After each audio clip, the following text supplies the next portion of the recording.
우리는 이제 다니엘서를 보고 있습니다. 다니엘서는 선지서에 포함이 되어져 있는데 이 선지서는 기록된 그 시대로부터 미래에 일어날 일들을 기록한 것이라고 볼 수 있습니다. 이 선지서가 기록된 지가 2500년에서 2800년이 지나갔는데 이 시대에 우리가 이 선지서를 가지고 왈가불가하기는 상당히 준비가 있어야 할 것 같습니다. 이 기록되어 있는 이 9장에 나타나는 아주 해석하기 어려운 이런 부분들이 과연 이루어진 일인가, 아니면 이루어지고 있는 일인가, 아니면 일어날 일인가를 우리는 기억을 하셔야 됩니다.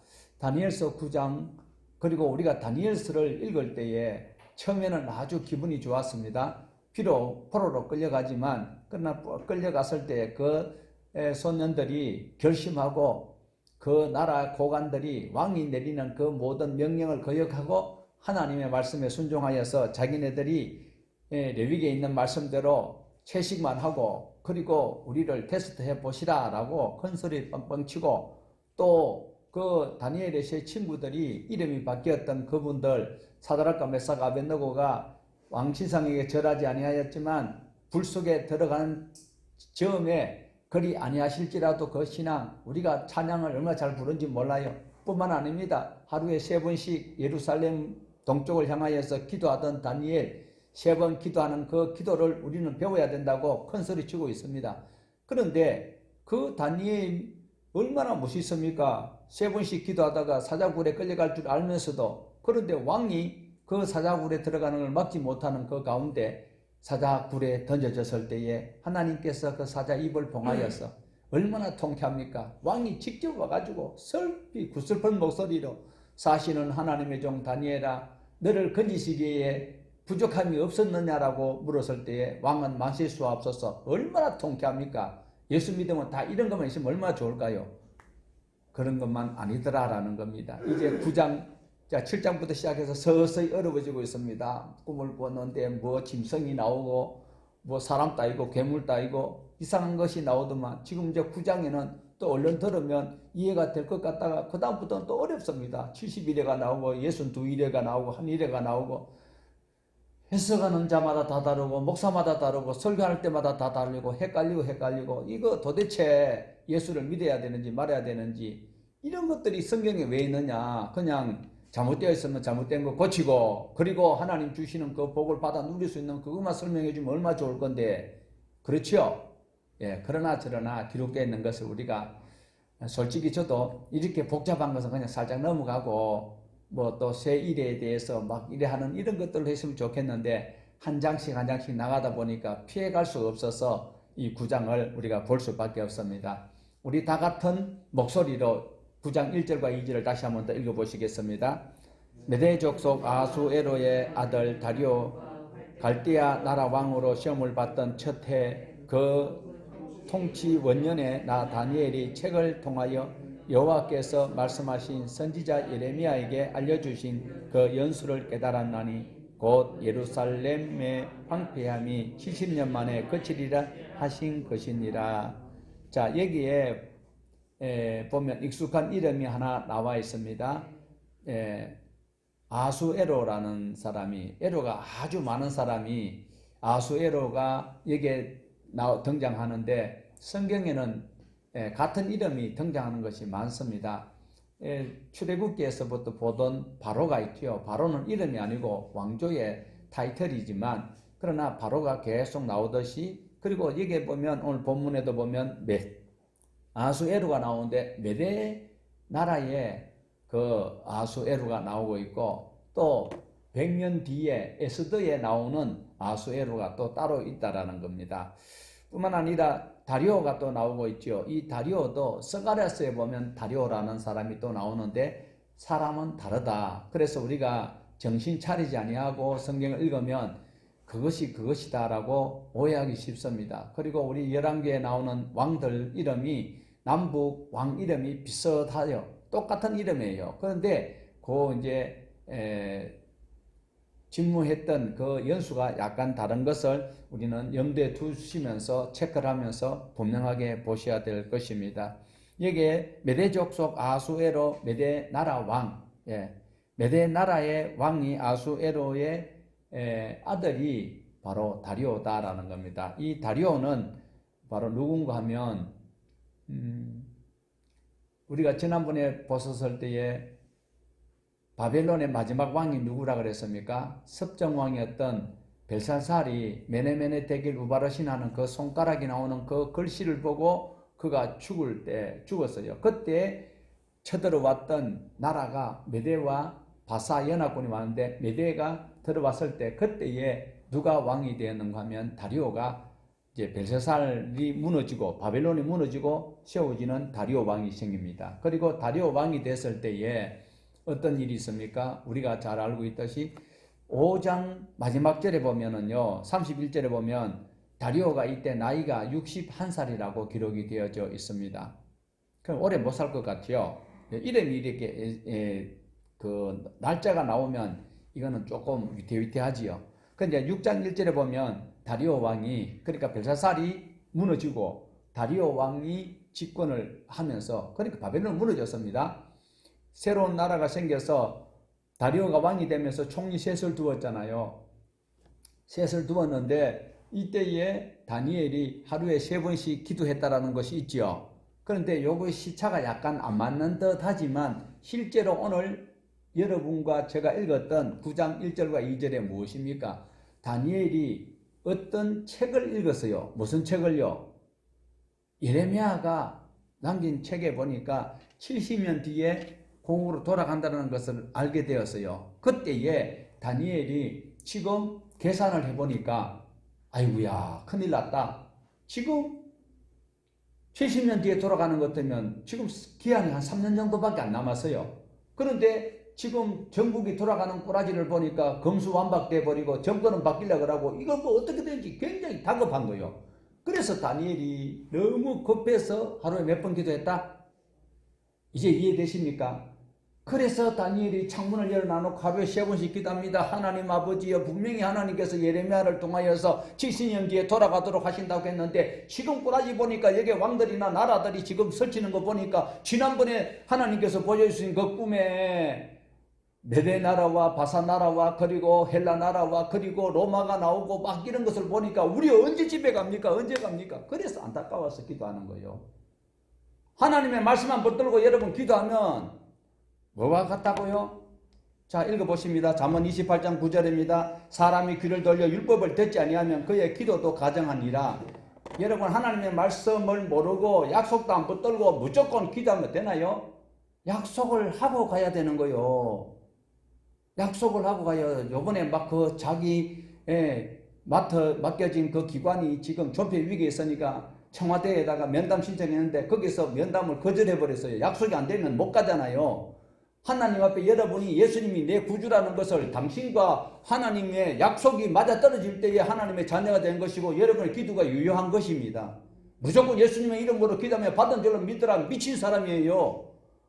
예수가 나를 위해서 죽으신 것을 믿어야 돼요. 내가 죄 지었는데 나를 위해서 예수님이 못 박혀 돌아가신 것은 내가 죽어야 되는데 그 예수님이 안 오셔야 될 그분이 오셔서 나의 죄를 용서해 주셨습니다 하고 울며 불며 회개하는 심령으로 하나님의 말씀을 붙들고 주어진 것이 내게 아파트가 없어도 사는 땅에 안 올라가도 지금 내 생활이 어렵고 궁핍해도 나는 주님이 주시는 것으로 숨 쉴 수 있는 것만 해도 감사하다라고 여기며 살아가는 그에게 하나님과 약속이 바로 언약이 체결되어 있는 그에게 하나님은 숨소리를 들으시고 심장 폐부를 살피시고 필요를 채워주시는 하나님이시다라는 거예요.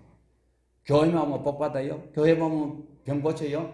교회만 오가 기도만 하면 모든 것이 만사형통할까요? 예수 믿어도 어려워요. 동일하게 지금 바깥에 비가 오고 있는데 여러분 나가면 우리는 예수 믿기 때문에 비를 안 맞을까요? 저 옆에서 뭐 식당 있는 사람들이 술 먹고 지금 있는 나가는 그 사람들은 비를 맞고 예수 믿는 우리는 예배를 드리고 갔기 때문에 비를 안 맞아요. 의도 고통은 똑같이 고통을 당하는데 고통 중에서도 하나님 주시는 그 섭리에 순종하고 그리고 견뎌나가는 그가 십자가의 삶을 살아가는 사람이다라는 것입니다. 오늘 여기에서 보여주는 이 말씀은 무엇일까요? 바로 하나님께서 약속한 약속을 붙들고 다니엘이 기도를 하고 있는데 그 기도를 통하여서 우리도 어떤 신앙을 해야 할까를 살펴볼 수 있어야 됩니다. 우리가 방금 읽었던 1장과 2절에 보는 것처럼 다니엘이 무엇 때문에 기도합니까? 다니엘이 그저 꿈만 꾸고 막 해석만 하는 사람입니까? 아니에요. 여기서 역사적으로 자기 선조들이 기록하고 선지자들이 남겼던 책을 통하여서 깨닫게 되었다라는 거예요. 기도해서 깨닫는 것이 아니라 예레미야가 남긴 그 책에 70년 뒤에 돌아갈 것이다 라고 하는 이 역사적 책을 통하여서, 그러니까 여러분 성경을 배워야 될까 안 배워야 될까요? 기도만 하면 되나요? 옛날에 어른들은 그 글씨를 잘 몰랐었던 때가 있어요. 그런 분들은 와서 앞에서 전하는 설교를 듣고 깨달으면 되는 것이지만, 지금은 여러분들 몰랐다 그러면 안 되는 거예요. 다 성경책 다 뭐 자기 돈 주고 샀지만 가지고 있으면서 몰랐다면 미필적 고의의 그 처벌을 받는 거예요. 현행법에도 이거 가다가 여기에서 떨어뜨리면, 박살날 걸 알면서도 떨어뜨리면 그 미필적 고의 죄가 적용되는 거예요. 여러분은 지금 성경을 통하여서 다 읽어야 하나님의 백성이 지켜야 될 규범이라는 걸 알고 있으면서 안 읽으면 여러분 미필적 고의의 죄에 처벌받는 거예요. 대부분 원장이 그런 게 아니라, 오늘 저와 여러분은 다니엘이 이 예레미야서를 통하여서 그 기한이 임박한 것을 보고 안타까워하면서 기도했을 때에, 그때 차모스 같은 총리였던 두 사람이 이 다니엘을 시기하여서 다니엘을 탄핵시키기 위해서 어떤 일을 했어요? 모함을 하여서 왕을 치키 세우고, 그 치키 세우는 그 뒤에는 어마어마한 살인죄를 짓는 이런 법 조항을 만들어 가지고 결국은 사자굴에 던져넣었지만 하나님께서 건져주시는 것을 우리는 결과론적으로 잘 알고 있습니다. 그냥 그것은 먼 옛날에 다니엘이라는 사람이 그런 적이 있었더란다라는 전설의 고향이 나오는 것이 아니라는 겁니다. 자, 예레미야 25장 29장을 통해서 바벨론으로 끌려가지만 70년 뒤에 회복된다는 것을 다니엘은 그 책을 읽고 그 다음부터 다급해지는 이 마음, 오늘 저와 여러분, 내 일가 친척, 내 가족과 일가 친척과 주위의 사람들이 구원 얻어야 되겠는데 지금 되어져가는 꼬라지를 보니까 말세가 임박한데 복음이 잘 전달이 안 되고 있는 건 사실이죠. 전도가 잘 안 되는 건 사실이죠. 그러나 그런 마음을 가지고 다니엘이 기도했는 그 기도에 같이 동참해 보시면 오늘 이 말씀이 충분히 이해가 될 것입니다. 분명히 우리 조상들이 하나님의 말씀을 지키지 못하여서 그렇다는 것 맞습니다. 하나님 인정합니다. 모든 죄를 인정하고, 그러나 그가 요구하는 것이 무엇입니까? 4절부터 19절까지 그 기도 내용을 우리가 한번 더 살펴보면 좋겠습니다만 시간이 없습니다. 17절 한번 읽어보시겠습니다. 17절. 그러한즉 우리 하나님이여 지금 주의 종이 기도와 간구를 들으시고 주를 위하여 주의 얼굴빛을 주의 황폐한 성소에 비추시옵소서. 지금 성전이 무너져 버리고 없습니다. 그리고 그 성전을 다시 회복시켜 달라고. 자기는 지금 포로로 끌려갈 시대에 예루살렘 성전이 있었는데 지금 무너지고 불타버리고 없는 상당한 세월이, 그러니까 지금 한 2, 3년 뒤면 회복된다고 하는데, 그러니까 한 50년이 지나간 사이에 성전이 불타버리고 없는데 하나님 그거 다시 회복시켜 달라고. 그때에 우리가 잘 알고 있는 것, 우리가 통성 기도할 때 주로 뭘 하고 있습니까? 뭘 몇 번 외치고 해요?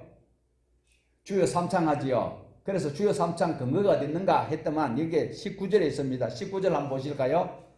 주여 들으소서, 주여 용서하소서, 주여 귀를 기울이시고 행하소서, 지체하지 마옵소서. 나의 하나님이여 주 자신을 위하여 하옵소서. 이는 주의 성과 주의 백성이 주의 이름으로 일컫는 바 됨이니이다.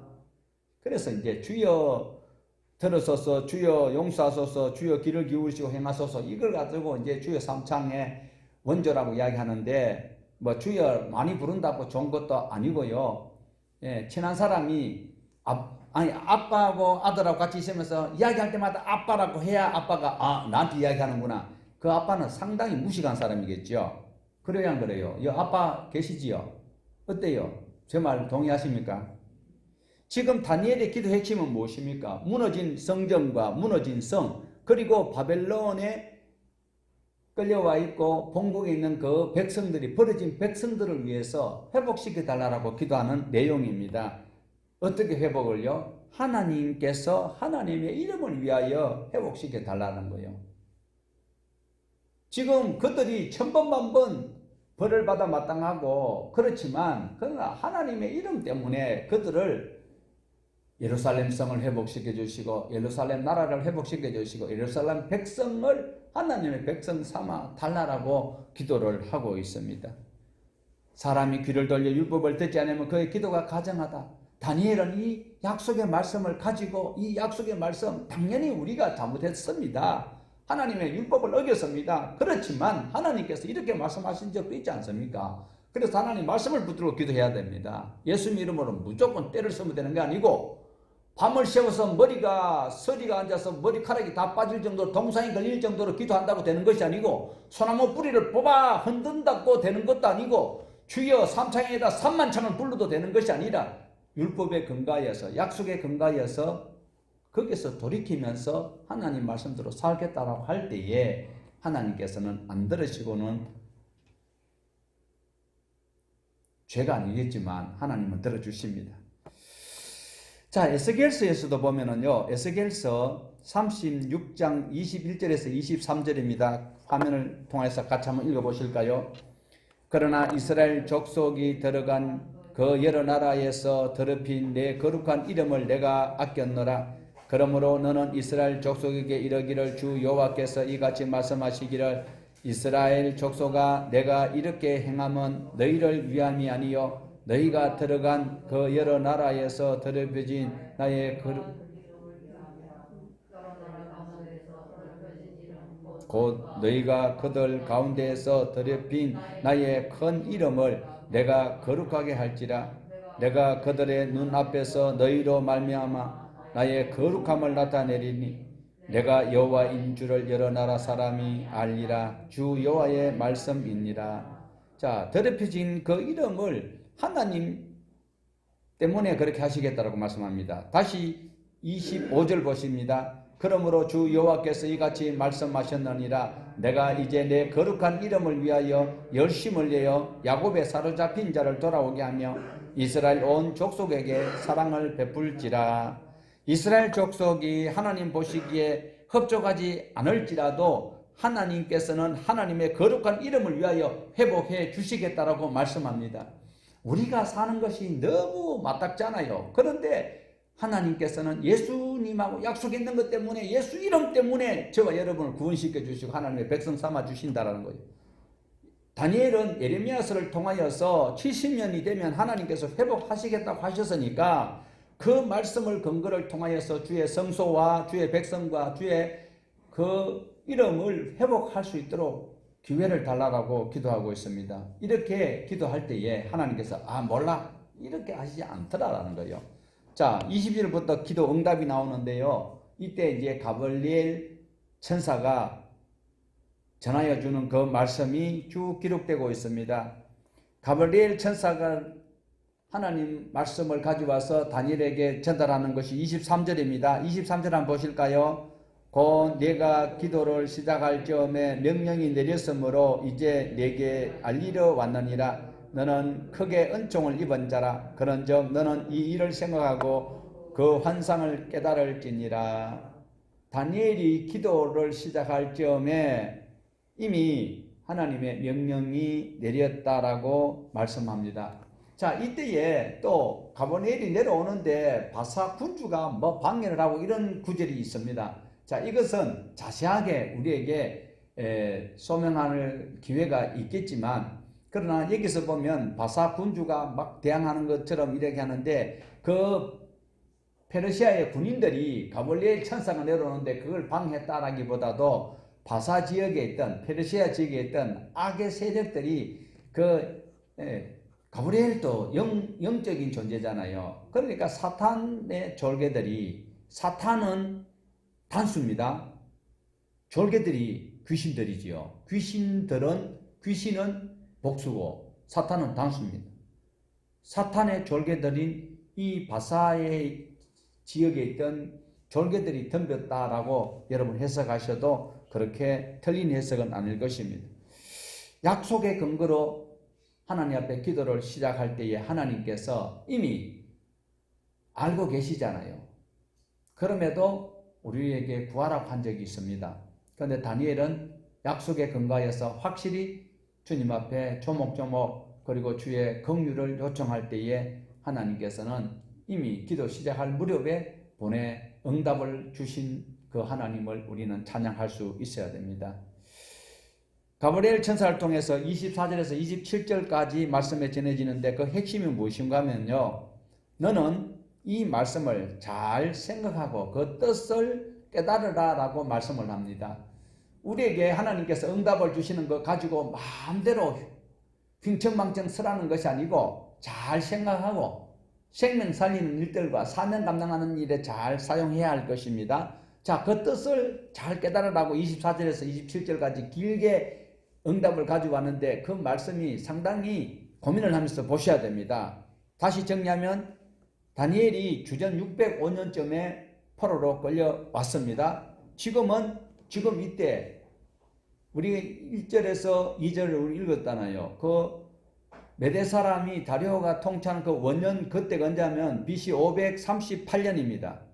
538년쯤 되면 이제 2년 내지 3년 있으면 회복돼서 돌아가야 되는데 지금 그런 기미가 안 보인다라는 것을 지금 안타까워하면서 기도를 하고 있잖아요. 다니엘이 하나님 70년 다 돼가는데 주의 성과 주의 백성들 이대로 버려두실 겁니까? 라고 안타까운 마음으로 기도할 때에 하나님께서는 회복을 시켜주신다고 약속했은 적이 있어요. 그런데 약속했는데 왜 더딥니까? 다급하지요. 2, 3년 뒤면 70년인데 돌아갈 기미가 안 보여요. 그러니까 안타까워서 하나님 앞에 간구할 때에 가브리엘 천사를 통하여서 전하는 말씀은 바로 생각해보고 깨달으라고 말씀을 합니다.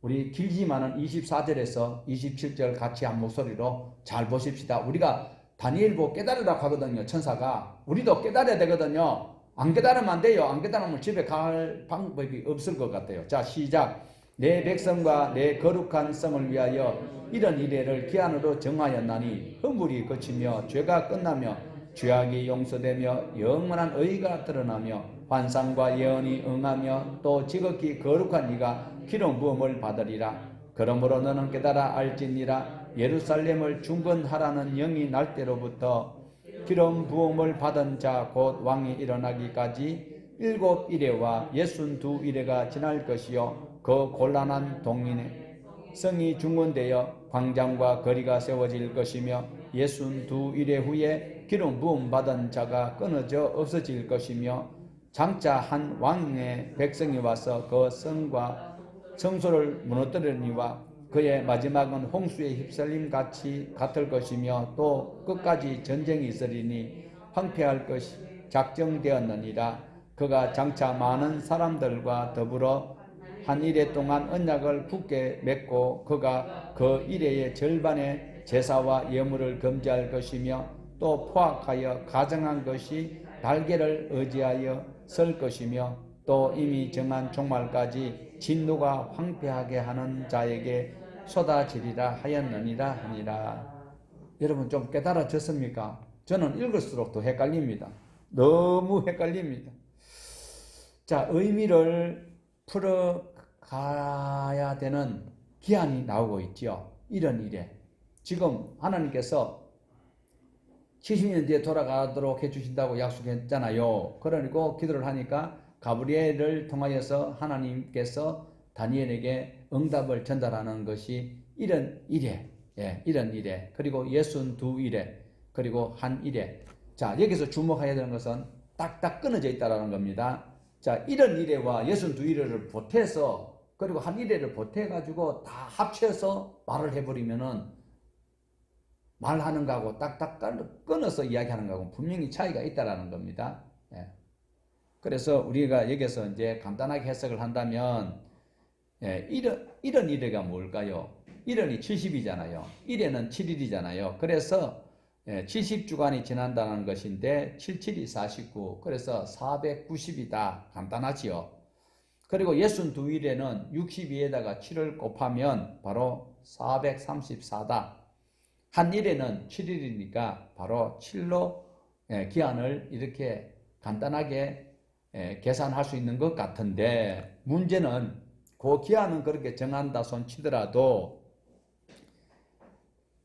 기한 동안에 거룩한 이가 기름을 받고, 그리고 기름 받은 자가 곧 일어날 것이고 기름 부음 받은 자가 또 끊어진다라고 지금 우리가 보셨잖아요. 24절에서 27절에 보면 이렇게 거룩한 이가 기름을 부음 받고, 그리고 기름 부음 받은 자가 왕이 되어 일어날 것이고, 그리고 기름 부음 받은 자가 끊어져 없어질 것이다. 그 기간에 한 왕이 백성에게 등장한다라고 소개를 하고 있습니다. 자, 여기에서 지극히 거룩한 이라고 하면 여러분 누구일까요? 그리고 기름 부음 받았다가 끊어진다라고 하면 또 누구일까요? 끊어져 죽고 없어져 버린 기름 부음 받은 자는 또 누굴까? 그래서 우리가 여기서 생각하면 멀리를 볼 때에는 예수 그리스도가 맞아요. 지극히 거룩한 이라고 우리 성경에는 기록이 되어 있는데, 지극히 거룩한 이는 누굴까요? 바로 예수 그리스도로 볼 수 있습니다. 그렇지만 우리가 생각해야 되는 것은 다니엘이 지금 기도하고 있는데, 예수님이 멀리는 예수님이 오셔야 돼요. 우리에게 예수님이 오셔야 되는 거예요. 지금 우리에게 다니엘 기도가 필요할까요? 다니엘이 요구했던 기도가 필요해요? 우리는 지금 대한민국은 지금 어떻게 하든지 우크라이나하고 러시아하고 전쟁이 빨리 끝나가지고 기름값이 내려가시면 좋겠는 거예요. 그런데 다니엘이 기도하는 것은 자기 나라 회복을 위해서 자기 백성과 자기 성이 이루어지는 그것을 기도하고 있는 것인데, 궁극적으로는 멀리 그 예언서라는 것은 항상 다양한 뜻을 내포하고 있거든요. 1차적인 뜻과 그리고 2차적인 목적이 무엇인지, 멀리는 예수 그리스도 오셔야 되는 게 맞잖아요. 우리에게는 예수 그리스도 오셔야 되는데, 다니엘이 기도하고 있는 이 시점에는 1차적으로는 포로에서 돌아가고 예루살렘 성전이 회복되고 자기 백성들이 하나님을 섬길 수 있는 그 나라를 요구하는 기도다라는 것을 생각할 때에, 여기서 이런 일회와 62일회와 그리고 한 일회, 이런 것들을 우리가 이제 계산하는 것이 쭉 나오고 있는데, 다니엘의 기도는 뭘 회복시켜 달라고 기도한다고 그랬습니까? 주의 성전과 주의 성과 주의 백성을 회복시켜 달라는 기도. 요걸 꼭 기억을 해놓고 우리가 다시 한번 차근차근 한번 보시자고요. 자, 19절에 보면 다니엘은 주님의 백성이라고 표현하는데요. 24절에서는 하나님께서는 너 백성이라고 이야기해 버립니다. 그러니까 다니엘의 기도에 나오는 너 백성이라고 하니까 유대인이지 대한민국에 있는 동아교에 지금 예배하는 여러분과는 상관이 없다라고 보셔도 절대로 틀린 말 아닙니다. 섭섭하게 생각하지 마세요. 자, 그런데 거룩한 백성과 거룩한 성을 회복시켜 주신다. 언제? 이런 일회가 지나가면, 그 기한이 지나가면 마지막 때에 한 거룩한 이가 기름 부음을 받는데 갑자기 백성과 성이 나오는데 성전은 나오지가 않고 있어요. 성전이 안 보이고 있어요. 그러다가 갑자기 성전 대신에 거룩한 이가 나오고 있어요.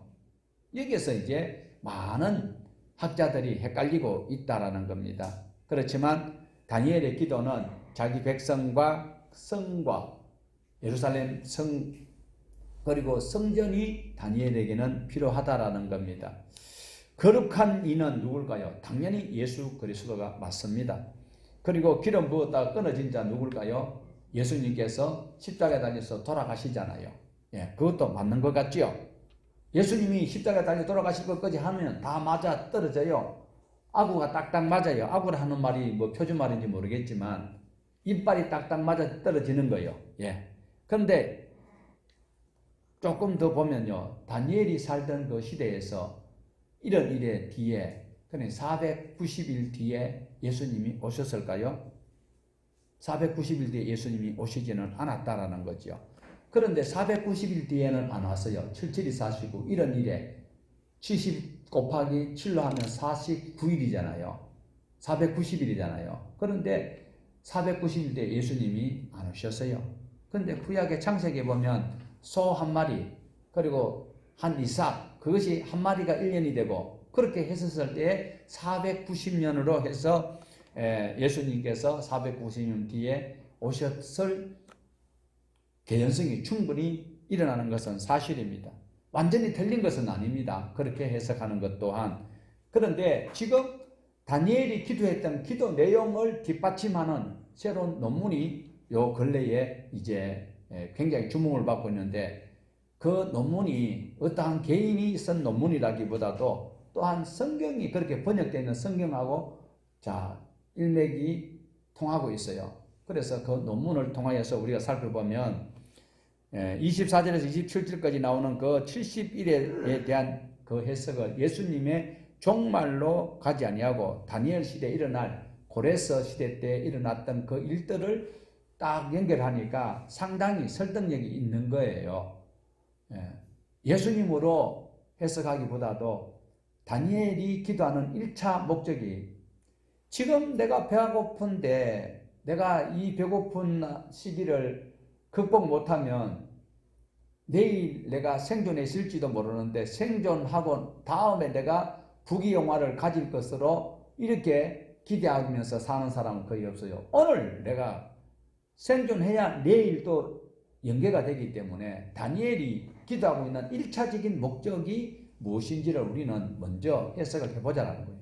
예수 그리스도 오시는 것을 부인하는 건 아닙니다. 그러나 1차적인 다니엘의 기도 목적이 지금 이런 일의 뒤에 일어나는 그 사건들을, 역사적 사건들을 통하여서 보면 그것이 일어난다라는 것입니다. 고레스를 통하여서 분명히 고국으로 돌아가요. 이스라엘 백성들이. 그것뿐만 아니라 성전과 그리고 예루살렘 성을 통하여서 고난받는 일들이 생기는 것이 바로 우리 지난번에 잘 보셨듯이 셀루쿠서 톨레미 왕조하고 그 위에 셀루쿠서가 왔다 갔다 싸우면서 이때에 예루살렘 있는 이스라엘이 핍박을 당한 때가 있었던 그것을 우리는 볼 수 있습니다.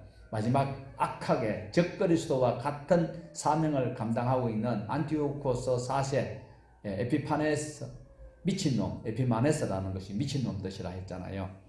그들이 바로 다스리는 그 시기까지 딱 계산하니까 다니엘이 지금 기도 응답받았던 가브리엘이 천사가 전해주고 다니엘이 기도했던 기도와 맞아떨어진다라는 겁니다.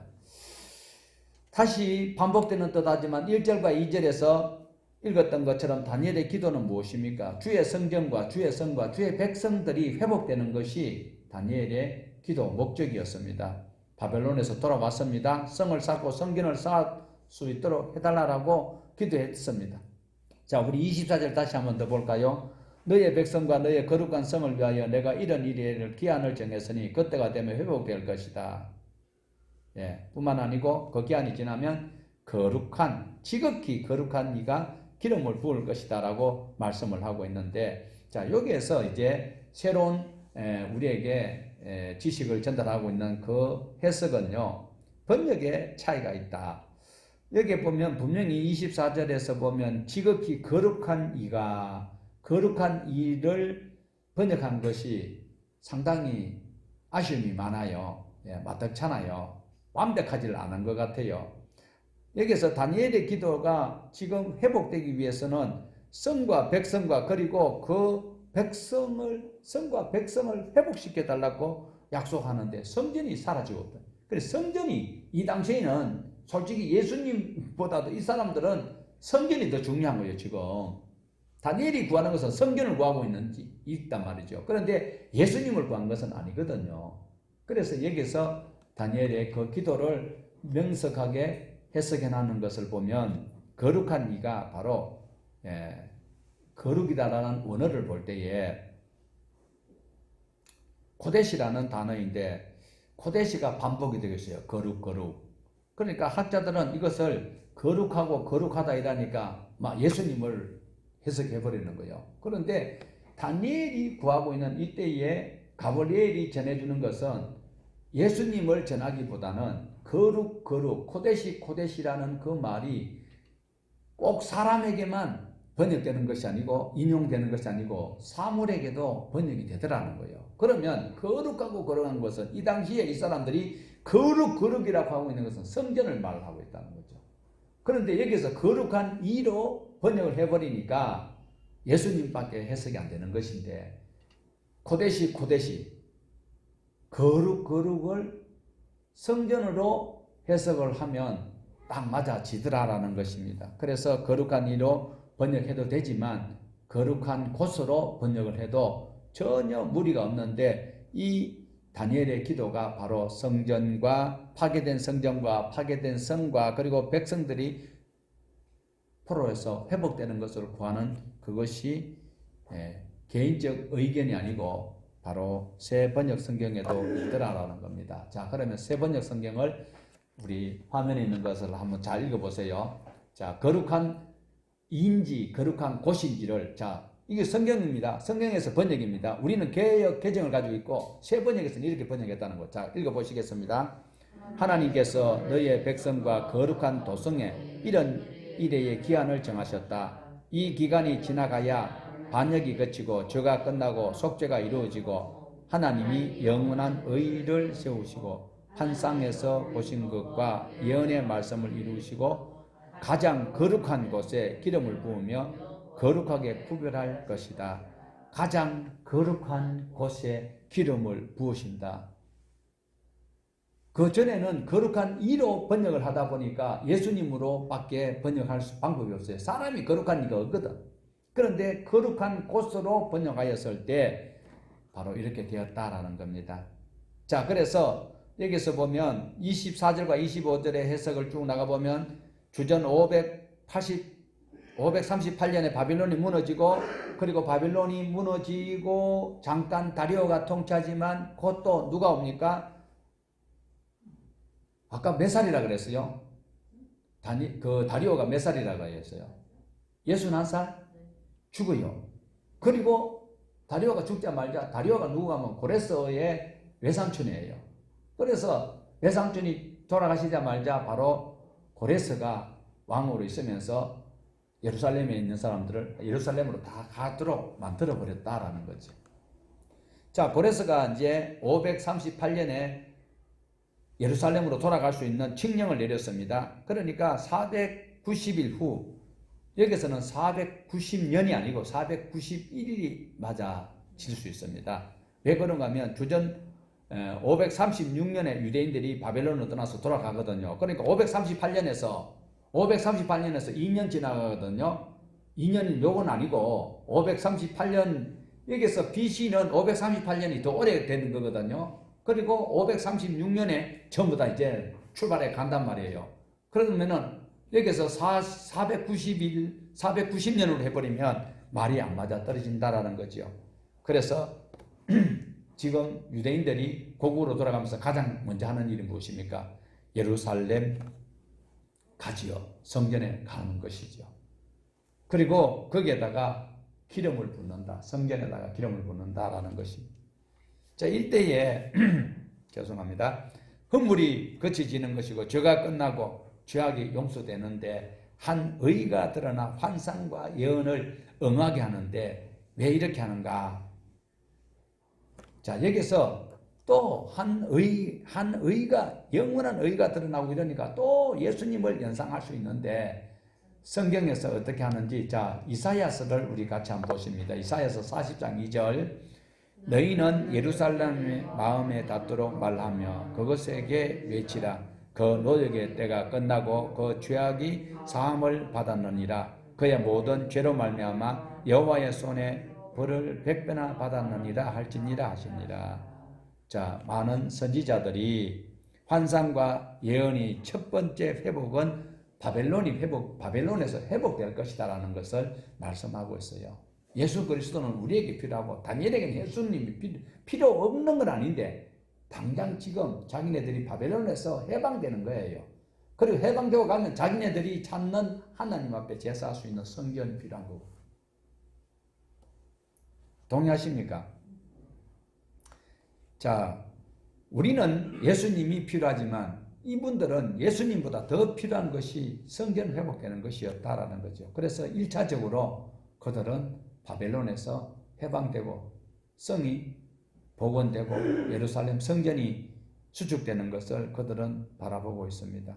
자, 다시 새 번역을 25절을 한번 보십니다. 9장 25절입니다. 자, 그러므로 너는 다음과 같은 사실을 깨달아 알아야 한다. 예루살렘을 보수하고 재건하라는 말씀이 내린 때로부터 기름을 부어 세운 왕이 오기까지는 7일에가 지나갈 것이다. 그리고 62일에 동안 예루살렘이 재건되어 거리와 성곽이 완성될 것이나 이 기간은 괴로운 기간이 될 것이다. 자, 24절에서 깨달으라고 말씀하시면서 좀 더 부연 설명을 25절에서 하고 있잖아요. 예루살렘을 보수하고 재건하라는 말씀입니다.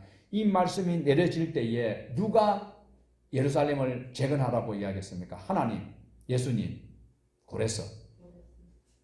고레스 있는 분들은 집에 오늘 가셔도 됩니다. 예.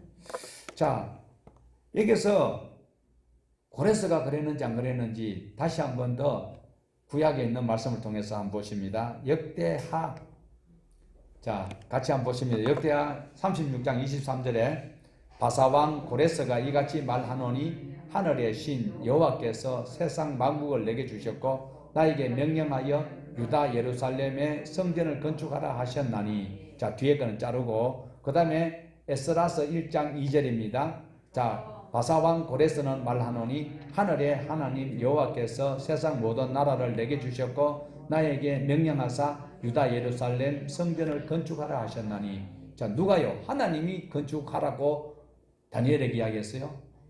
고레스에게. 예. 그래서 다니엘 9장 24절에서 기름 부어 세운 사람이라고 하니까 우리는 자꾸 예수님만 생각하는데, 자, 고레스에게 기름 부었다니까 기분 나쁜 사람 손 들어보세요.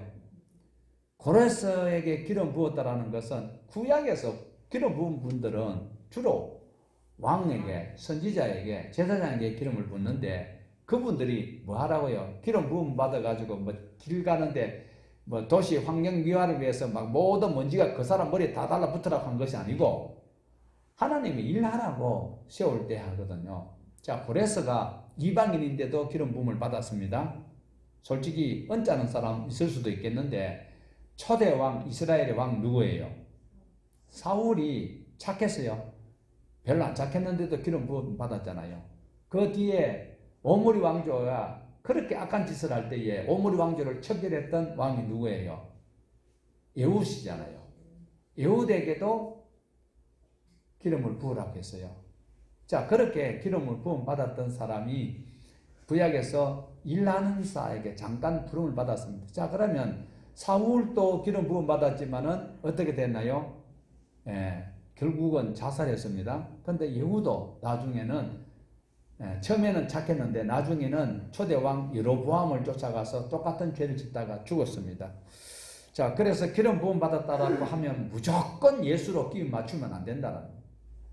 여기서 고레스가 기름 부음 받은 대표적인 인물일 수 있다라는 것 인정하십니까? 안 하셔도 어쩔 수 없고요. 성경에 있는데 어떡할 거냐고. 고레스가 기름 부음 받았대요. 자, 그러면 다시 한번 더 한번 보실까요? 자, 이사야서 45장 1절입니다. 상반절만 여호와께서 그의 기름 부음을 받은 고레스에게 이같이 말씀하시되 여호와께서 고레스에게 기름을 부음 받은 고레스라고 이야기합니다. 그리고 44장 28절 상반절에 고레스에 대하여 이르기를 하나님의 상전이다. 하나님이 부리는 종이다. 하나님이 사용하는 일꾼이다. 바로 하나님의 일꾼이다. 내 목자다. 하나님의 양을 치는 목자다. 페르시아 왕이에요. 그런데 이스라엘 사람들에게 이런 소망을 주고 있는 것은 바로 하나님께서는 때를 따라 세우는 일꾼이 있다라는 것을 우리에게 보여주고 있습니다. 그렇기 때문에 고레스를 나의 목자라고 하시는데 다니엘서 9장 25절에서 기름 부음 받은 왕은 예수님이 아니고 고레스다라고 해석해도 전혀 차질 없어요. 무조건 예수, 오직 예수 하다 보면 성경이 해석이 안 돼요. 이렇게 해서 고레스가 해방령을 내려요. 536년에 다 돌아가라라고 해방령을 내렸습니다. 그리고 7일회가 지난 뒤에 7일회는 어떻게 돼요? 49일이죠. 고레스가 바벨론으로 방문을 하게 되는데 그때 외삼촌이 돌아가셔서 자기가 왕이 된다라고 분명히 조금 전에도 말씀을 드렸습니다. 자, 이렇게 해서 62일에가 또 나오는데 432일 동안에 예루살렘 성전이 건축이 됩니다. 그런데 그 동안에 굉장히 어려운 것, 우리가 안 살펴봤지만 실제로 느헤미야서나 에스라서를 보면 도비아와 산발랏이 엄청 방해를 하고 그거 시간이 굉장히 많이 지연되고 있거든요. 그래서 434일 동안에 어렵다라는 것을 말씀을 쭉 하고 있습니다. 자, 여기서 안타까운 것은요, 62일에, 그러니까 434일 후에 기름 부음 받은 자가 끊어질 것이다 라고 이야기를 하고 있어요. 여기서 기름 부음 받은 자는 누구라고 했습니까? 434일 뒤에 기름 부은 자가 끊어질 것이다 했는데 고레스가 죽는다라는 것을 말씀하고 있어요. 정확하게 434일, 435일째 죽었다 이 소리는 아니에요. 더 기한도 중요하고 다 중요하지만 더 중요한 것은 예루살렘이 회복된 뒤에는 고레스도 죽을 것이다 라는 이야기를 하고 있습니다. 그 뒤에 한 왕이 나타나서 어떻게 해요? 침략을 하고 성읍과 성전을 파괴하고 예루살렘을 힘들게 한다라는 것이 나오고 있는데, 이때에 우리가 다니엘의 기도를 다시 한 번 더 살펴보셔야 되는데, 이 기도할 때는 하나님께서 490일 뒤에 회복될 것이고 성이 회복되고 그리고 성수의 기름을 부을 것이다. 중요한 것은 너희가 또 죄 가운데 살기 때문에 얼마 안 가서 성소가 파괴되고 성소가 무너질 것이고 예루살렘들이 죽을 것이야 라고 말씀을 하고 있습니다. 자, 우리 9장 27절을 같이 한번 보시겠습니다. 9장 27절. 그가 장차 많은 사람들과 더불어 한 이래 동안 언약을 굳게 맺고 그가 그 이래의 절반의 제사와 예물을 금지할 것이며 또 포악하여 가정한 것이 날개를 의지하여 설 것이며 또 이미 정한 종말까지 진노가 황폐하게 하는 자에게 쏟아질 것이라 하였느니라 하니라. 고레스 이후에 한 왕이 바로 나오는데 이것은 적그리스도를 예표하고 있습니다. 우리가 고난주간 이전에 보았던 그 다니엘서 8장에 나오는 작은 뿔이 자라난다는 것을 혹시 기억하실는지 모르겠어요. 이 네 짐승 중에 네 뿔 중에서 셀루쿠스 왕조가 나오는데, 이 셀루쿠스 왕조 조금 전에 말씀을 드렸습니다. 이 셀루쿠스가 지금 그 4세가 누구 하면 에피파네스인데, 이 에피파네스가 아주 악한 일을 합니다. 예루살렘 성에 들어갈 때에 문을 안 열어주니까 야, 문 열어줘, 우리 딱 일주일만 있다 갈게, 이래서 들어가거든요. 그리고 나중에는 얼마나 악한지 자기 조카의 왕권까지 다 빼앗아 차고 앉는 이런 사람이 에피파네스입니다.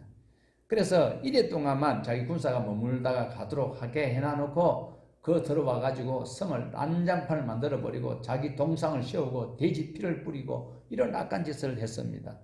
이것이 이제 바로 다니엘서 9장 24절에서 27절에 깨달아야 될 그런 의무가 우리에게 보여주고 있는데, 다시 한번 정리를 하면 1차적으로는 멀리는 오실 예수 그리스도를, 그리고 적그리스도가 나타나는 것이고, 1차적으로는 다니엘이 보았던 그 시대에 고레스를 통하여서 회복되고, 그리고 회복되고 난 다음에 예루살렘 성전이 어느 정도 스룹바벨 성전이 지어지고 이러잖아요. 그럴 때 또 어떻게 해요? 에피파네스가 올라갔다 내려갔다 하면서 돌아와가지고 돼지 피를 뿌리고 사람을 죽이고 이 적그리스도의 방불한 짓을 했던 그것이 바로 1차적으로 나타났던 기도의 응답이고 깨달아야 될 부분이었다라는 것입니다. 자, 여기서 다시 한 번 더 우리가 보셔야 되는 것은 9장에서 포로 기간이 70년이 다 되어 가는데 언제 돌아갈 것인지를 기도하고 있습니다. 하나님께서는 예수 그리스도가 오실 것을 궁극적으로는 말씀을 하시지만 다니엘에게는 궁극적인 그 1차적인 대답은 아니었다라는 것을 볼 수가 있습니다. 이래를 7년으로 보는 것이, 이래가 7년을 보는 것이 무리가 있다라는 거예요. 이제 다음 주에 볼 때 10장을 볼 것인데 다니엘 21일 기도회를 많이 하잖아요. 그런데 21년 하는 사람이 있어요? 21년 하는 교회 있어요? 여기서는 보면 또 1일을 그대로 1일을 7일로 보는 거예요. 그랬을 때 이 해석을 우리가 어떻게 해야 할 것인지를 성경을 통하여서 잘 구분해 보셔야 됩니다. 다니엘 10장에 새 1일을 21년으로 보는 학자는 아무도 없습니다. 다니엘이 이때 나이가 젊으면 80이요, 많으면 90이 넘었는데 그럼 21년 동안 기도를 했습니까? 아무것도 안 먹고 막 그렇게 기도했다는데, 그런 것을 볼 때에 다니엘서 9장에도 보면 한 1일을 7년으로 볼 근거는 희박하다라는 것을 우리에게 보여줍니다. 자, 이렇게 다니엘이 기도했던 목적이 무엇입니까? 예루살렘 성과 그리고 예루살렘 성경과 자기 백성이 회복될 것을 기도를 하고 하나님께서 그 해주실 것이라고 말씀을 우리에게 주셨어요. 자, 그래서 지금까지 전통적 해석은 여기에서 이런 일회와 그리고 62일회와 그리고 한 일회 그리고 뭐 한때 반때 막 이런 일을 통하여서 예수 그리스도가 오시고 적 그리스도가 나타나고 이런 것이 맞아요. 그렇지만 우리가 1차적으로 볼 때는 다니엘의 백성들이 회복되는 그것을 우리는 충분히 동의를 하고 그것을 타당하다고 보고 있습니다. 자, 중요한 것은 왜 이리 설교가 기냐?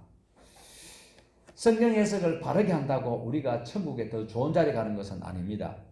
그러나 성경 해석을 바로 하고 창세기부터 요한계시록까지 우리가 말씀을 바로 알고 있으면 죄를 범할 악에게 유혹될 가능성이 상당히 줄어들기 때문에 성경 해석을 바르게 하는 것이 중요하다라는 것을 다시 한번 사과 대신에 드리는 말씀입니다.